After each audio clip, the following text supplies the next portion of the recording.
is what I really plan to do. A close reading, an essential pedagogic process for analyzing poetry. Uh,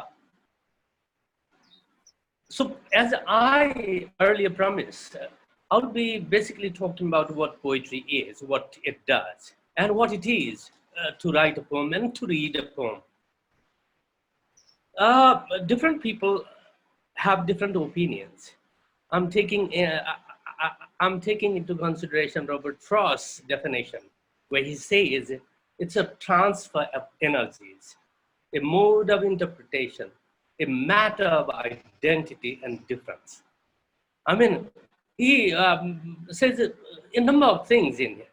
How poetic writing transfers energies, energy that sustains our life. And it's a beautiful mode of interpretation. It's a matter of identity, and it's something that makes a difference. Whereas William Carlos Williams calls it a capsule where we wrap up all our punishable secrets. It's a capsule where everything can be wrapped up. And Clint Brooks says, it's a well-wrought on, well-wrought on, very artistically made, though there are questions whether, very perennial sort of questions which have never been answered as to whether poetry is an art or craft. But if you look at Clint Brooks, he says it's a well-wrought urn. Wimsatt says it's a verbal icon, it's a verbal image which gives some sense. And A.R. Emmons says it's nothing, it's just a walk. It's just like, when you are walking, when you are readying yourself for a walk, you don't make much preparation. So is poetry. So is writing poetry or reading poetry. And Auden says it's a pseudo person. Like a person, it's unique and it addresses the reader personally. It's a pseudo person. So a poem is a person, it talks. Put it in front and it talks. And there are other definitions of poetry which are put forth by different people who say it's a hand, it's a hook, it's a prayer, it's a soul in action, and so forth. I don't really want to go into detail. So there are ways of perceiving poetry. Poetry is the repository of energies, and it emanates energy. That's why reading poetry is gaining an energy, gaining an energy for a live life. That's why this poetry is such a thing that evokes very significant feelings, and that's just a great sort of ideas. And these ideas are suggested and feelings are evoked by poetry because poets, in the making of poetry, you make use of art and very beautiful expressive techniques, and then by using these techniques and by using a type of artistry, they are able to make a point, to evoke the emotion, to convey the message, and to pass a pleasing sensation. And therefore, if you look at Wordsworth in Tintern Abbey, at a point, Wordsworth in Tintern Abbey says, when the human blood almost suspends, we become a living soul. And when the human blood almost suspends, we become a living soul. And what is behind this suspension of the flow of the human blood momentarily is poetry. We go through poetry, it creates a sort of wow. And in the moment of that wow, we almost get frozen. Our blood almost get suspended. And this moment of suspension is the moment when we move from the domain of joy to another domain of joy. So it's a way of moving from one moment, one space of joy to another space of joy. So that's what poetry is. And in poetry, poetry is capable of leading us from joy to joy, pleasure to pleasure, happiness to happiness, and helps us, engage, uh, involved, and get engaged in such a movement, because the creative artist, the poet, the writer does have the capacity to experiment with things in such a way that they are extremely sympathetic to ambiguity. They say one thing and mean another thing, and in trying to explore what the poet is trying to tell, goes the entire effort of the reader.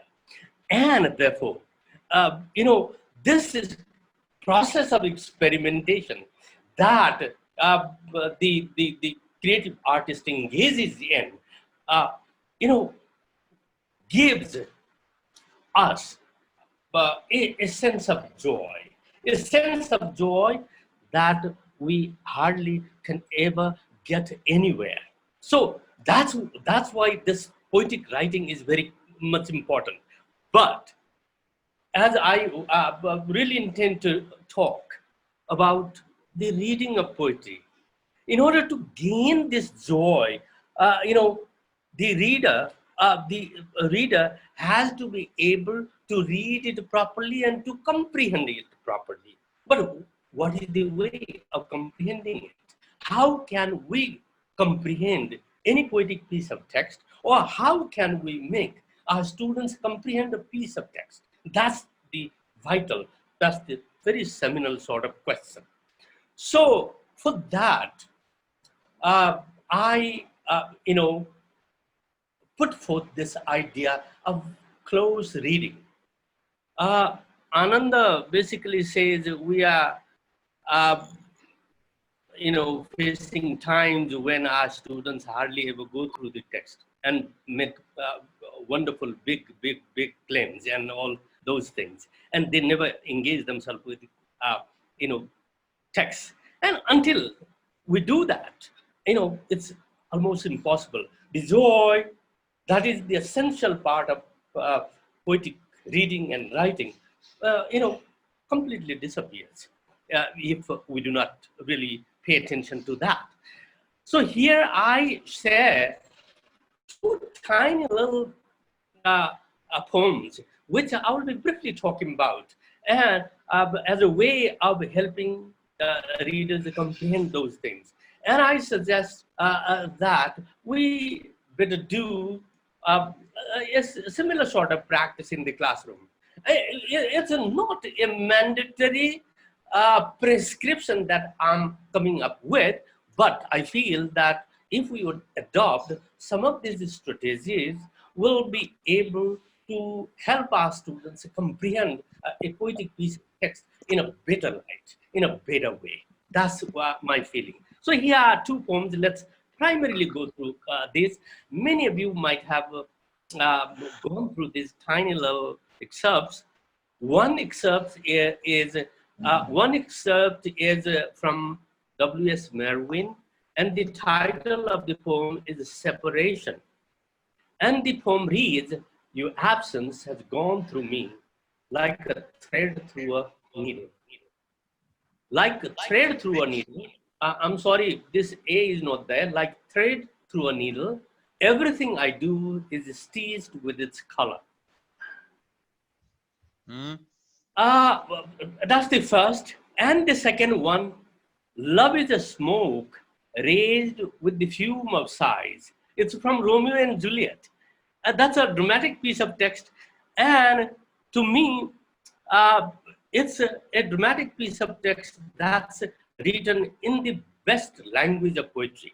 So here is the excerpt which reads, "Love is a smoke raised with the fume of sighs, being purged, a fire in lovers' eyes, being vexed, a sea nourished with lovers' tears. What is it else? A madness most discreet, a choking goal, or preserving sweet?" So these are two poems. I don't think I'll be able to do justice with both when I go ahead. Uh, if possible, I'll be reflecting upon these both. Otherwise, maybe we'll have to be complacent with the first one. So now I head towards what can we do in the classroom or with our students or on our own. I mean, if we are reading poetry, can we adopt these things? Or when we are teaching poetry, can we help our students do or follow these things? And can we help them comprehend the text in a better way? That's the question that I have really come up with. And I think, are certain seminal steps for close reading. For close reading, the first thing which is required is the close observation of the poem with an eye to every detail, including the punctuation. Including the punctuation. And whether you are reciting a poem or writing a poem or reading a poem, a slight short of uh, neglect to even the punctuation marks will mar the beauty of the poem and will disturb the derivation of the meaning. I mean, punctuation marks, whether the poet is using slash or using colon or using the semicolon or using the comma, or is the poet punctuation free? No, no punctuations. Is the poet using uh, upper cases very repeatedly? Or what about the spacing? How does the poet space the words? All these things make meaning. I mean, they have to be. So these details have to be taken into consideration. Apart from those things, many other elements which I'm talking about later have to be very closely observed. And once we observe all those tiny details, we have to make minute sort of details, take notes of minute details. And when we are thinking about those details, we better note it, and we better start asking questions. Very common questions which may not dig out the real essential thematic content of the meaning. I mean, we have to be able to raise questions. That's one of the beautiful pedagogic practice. How wonderfully can our students raise questions? Are they capable of raising questions? All the questions that they raise may not be truly relevant, may not be really hinting at the properties of the poem, but still, do we encourage our students to raise questions? So, developing understanding based on tiny details that foreground seminal ideas. So, only after we help our students raise questions, or when we are reading, when we raise questions regarding different issues in the poem, then only we can have the better understanding. And the most important idea, the seminal ideas of the poem, can then only be foregrounded. Otherwise, it's impossible to get the meaning. So here, I was looking at this first poem. Your absence has gone through me like a thread through a needle. Everything I do is stitched with its color. So while looking at this poem, these are the these are some of the questions. I say some of the questions.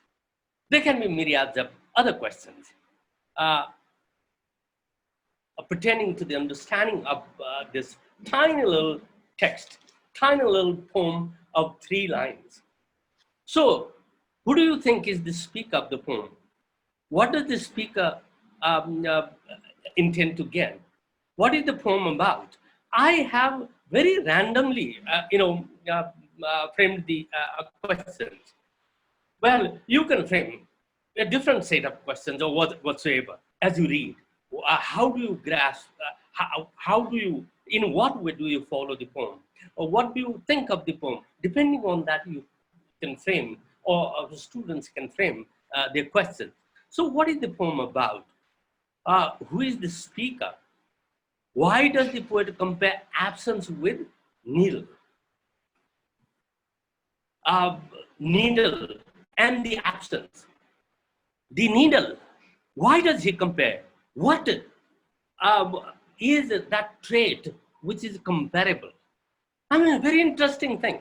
I mean, the absence is comparable, maybe to the needle, because both these things pierce, they pinch.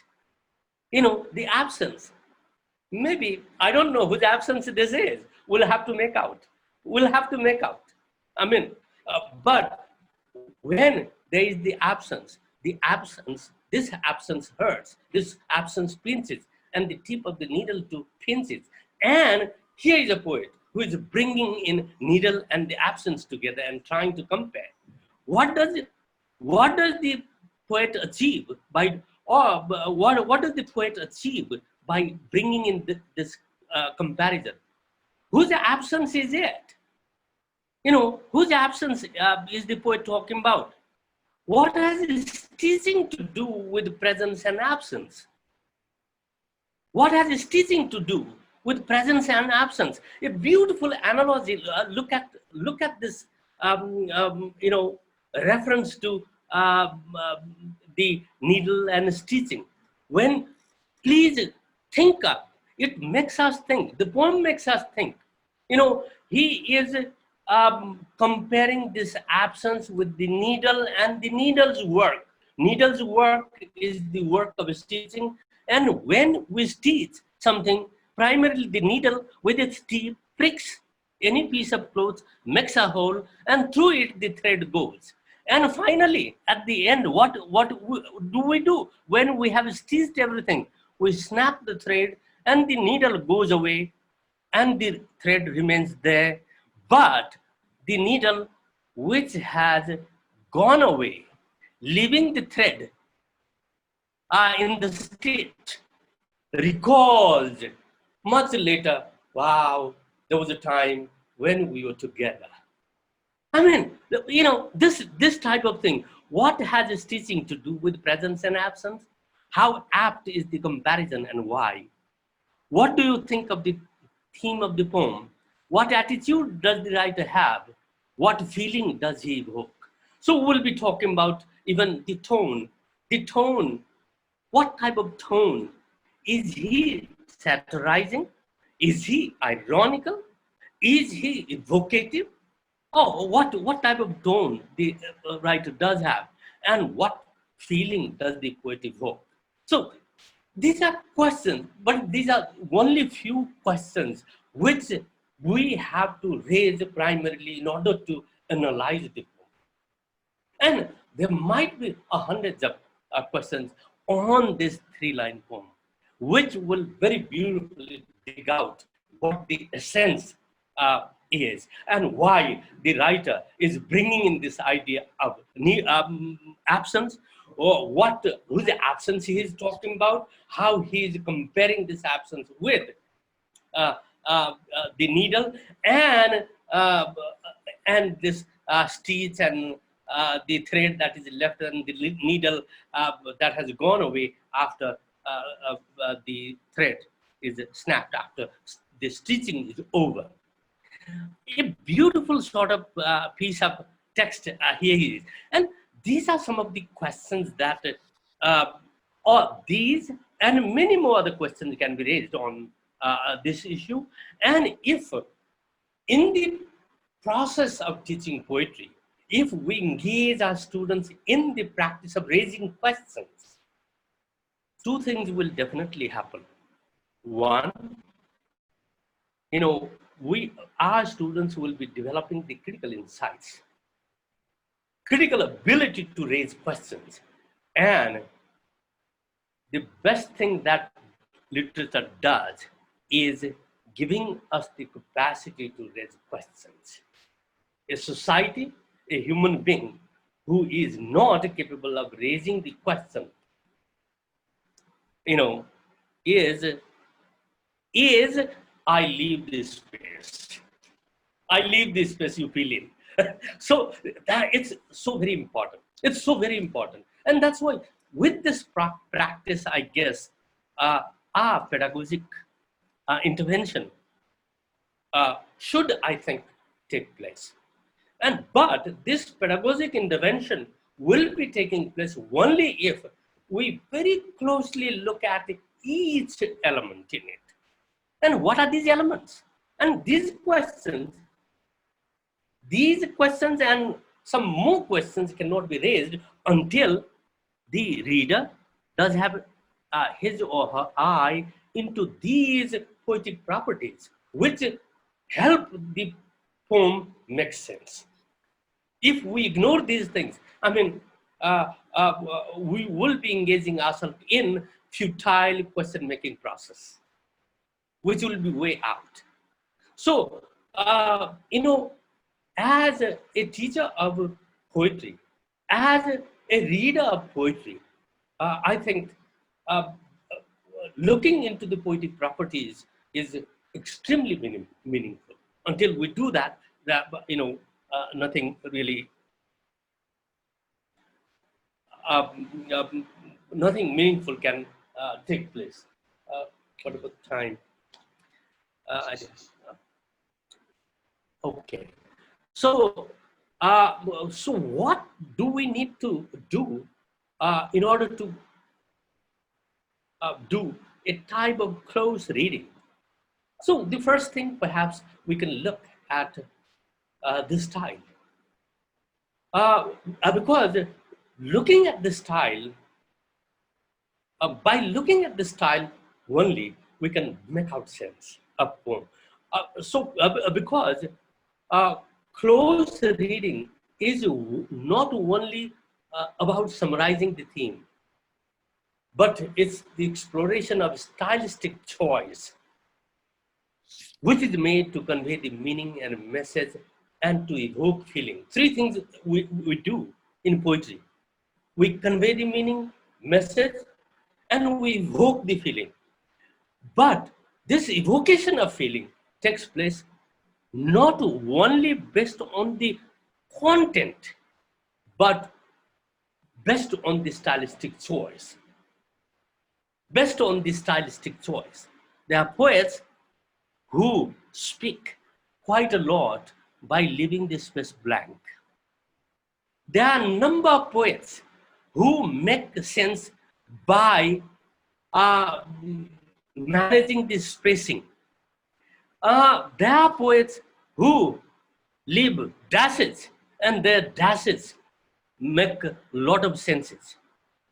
And there are poets who are very careful of the punctuation marks, and through those punctuation marks, they are able to convey a lot of meaning.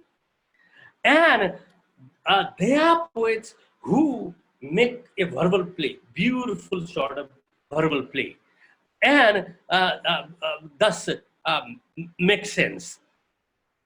Make sense. And therefore, this exploration of the stylistic sort of aspect is very important for helping our students, closely read. So, and what are these stylistic choices then? Maybe the first thing could be the diction, the word choice. What type of words does the poet use? And in what way is the poet using those words? You know, they have the are they used in a denotative way, or are they used in a connotative way? Are they formal or informal? How often um, does the poet use very colloquial day-to-day vocabulary, or how often does the poet use very formal and very standard vocabulary?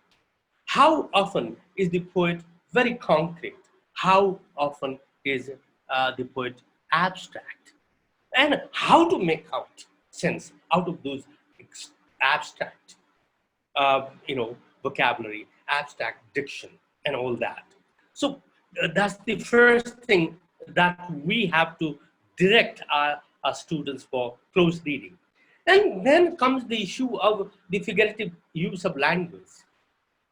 So uh, basically, if we look at the poetic language traverses through literal, uh, label to and moves into the figurative sort of territories. It traverses literal to literary terrains. And many a times, the poets are very literal, and many a times they are very figurative. What is on the surface is not what essentially the poet is trying to convey. Therefore, sometimes it so happens that the poets explain an idea through comparison, and this comparison is sometimes you know a, a very explicit sort of comparison where we are using similes. Sometimes a slightly implied or implicit sort of comparison, that of the metaphor. And sometimes a lot of personification is done where objects and things are given human stature, human traits. And sometimes the analogy is used. And in order to clarify the complicated thing, they use the simple references in analogy. There is one poem, the whole anthology of poetry that is that I, you know, I have basically written, and my book is forthcoming. And the title that I have given to that anthology of poetry is A Big Tree. This big tree is a simple thing, but uh, you know, in the poem, well, the big tree is just an analogy.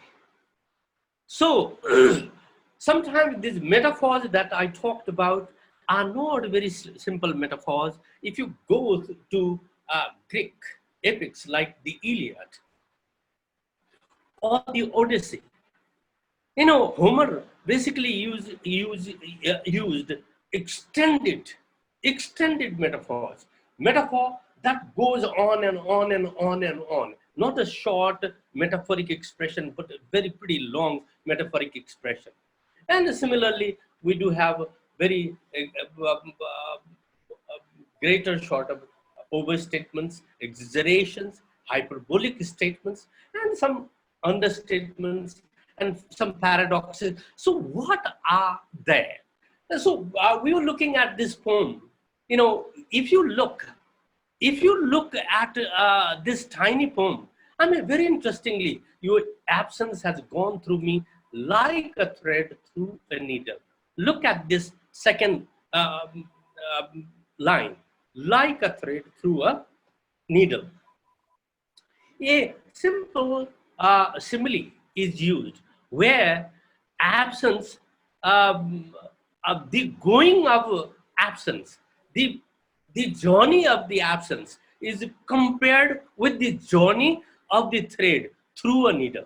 So it's the journey which is compared. The journey of the absence is compared with the journey of the thread through the needle. Uh, a- and everything I do is stitched with its color.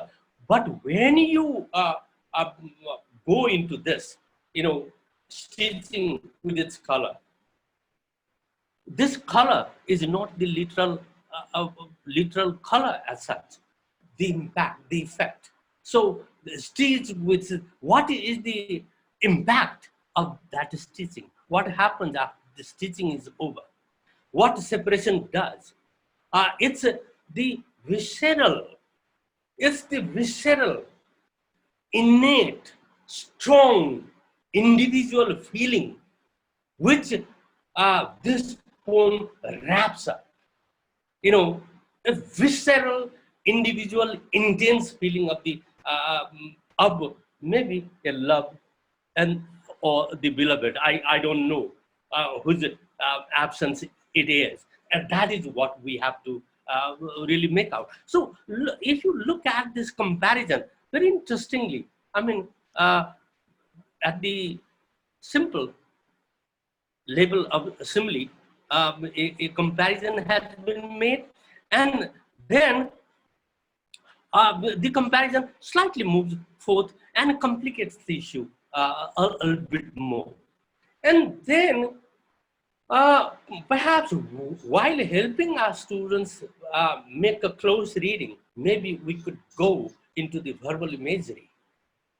Uh, and this imagery, verbal expression, but this imagery is the verbal expression of sensory experience, making an appeal to the sense. So, what do you think is the most wonderful imagery in the poem? You see the imagery of the needle, of the thread. So, uh, and these two things, the needle, the thread, and the absence. Look at this absence and the journey of the absence. The journey of the absence are something that you can simply feel, but the needle is something that you can touch. The thread is something that you can see and touch and feel.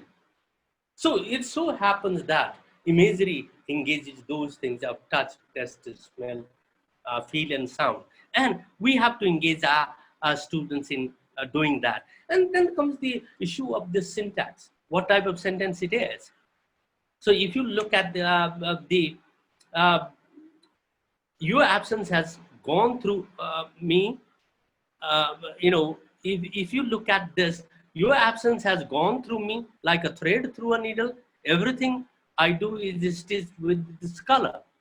So if you see the first two lines, there is one sentence. Your absence has gone through me like a thread through a needle. One period is there. And then everything I do is stitched with its color. So if you look at this, another sentence is there. Two sentences are there. But the first letter of the second line is in uppercase. Even if you do have two lines, that's in uppercase. What does that mean? So how do we do justice with that? If it is one sentence, why did the poet do this? Perhaps you would definitely love to raise a question regarding this. So I mean, we'll have to basically think of the syntax, whether this is simple or complex, or long or short. Well, whether it's a cumulative syntax where independent and dependent clauses, independent clause comes and then dependent clause comes, or whether it is a periodic syntax where the subordinate clause comes and then the main clause comes, or whether it has the inverted, it does have the inverted word order. So if you look at this poem, it really goes, in a very normal way. It doesn't have the inverted order. So inverted orders could be like this: home they brought their warrior dead. Home they brought their warrior dead. They brought their warrior, their maybe this dead too could be put. They brought their dead warrior home. Maybe could be one one sentence, but here the inverted order is there. So what is the case of this poem? So and what does this syntactic make of the poem suggest? What do we make out of it? So this is a question that our students should be able to raise. And then comes the issue of tone and mood of a poem. So tone particularly refers to the attitude, and mood is something that evokes the feeling of the reader's experience. So that is all about the mood. So what mood is created, and what is the attitude? So when you talk about this absence, this if it is a lover who is talking about this separation or absence of his beloved, if it is at all, I'm not ruling out that this is this, but if it is it, what is the attitude? How truthfully does the lover take this association and separation? What is its attitude towards being together and being separated? And what does the poet say? What happens when the lover and the beloved, the maybe husband and the wife, or two people who love each other, get separated? Or any individual who loves the other, when these two individuals get separated, what happens? So, what attitude do you think the poet does have over there? And and what do you experience? What do you think? Do you say, "Wow, God, it's true"? It's true. When we use a needle to stitch the cloth, the thread, when we are stitching, yes, I'm concluding. So when we are stitching, the thread and the needle pass together. But ultimately, at the end, we snap the thread, and the thread and the needle get separated. What feeling comes up? What do you experience? So, a few questions that you have to put in mind is how passionate, how sympathetic, how different or indifferent, how callous, how didactic or panegyric or eulogic or sycophantic or is this speaker. What type of tone is that? What mood is really created?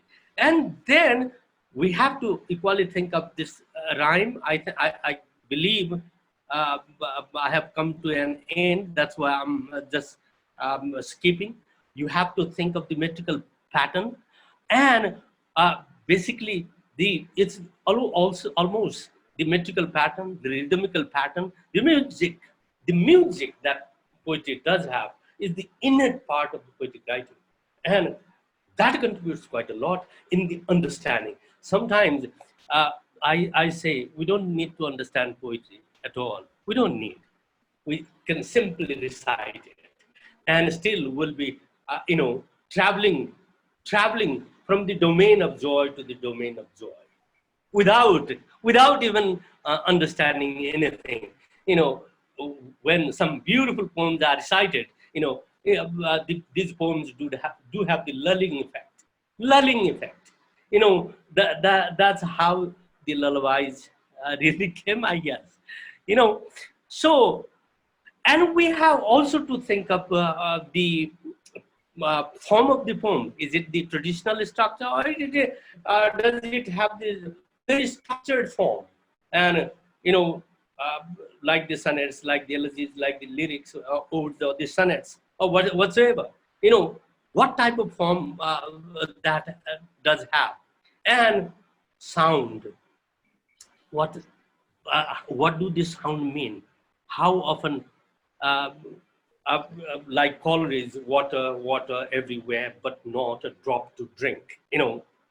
The alliteration and assonance, sometimes the onomatic expressions, which represent the sound as it is, and the cadence. The cadence of poetry is the best thing that you have. The rise and fall of the pitch, the rise and fall of the pitch of poetry when you are reciting. They make all meaningful things. So, in order to engage our students in close reading, I think we could help our students look into these stylistic properties and help them raise constant questions about the piece of text that they are reading. And a small poem like this separation will make a lot of sense, and you will be in a position to write wonderful things based on this reading. So this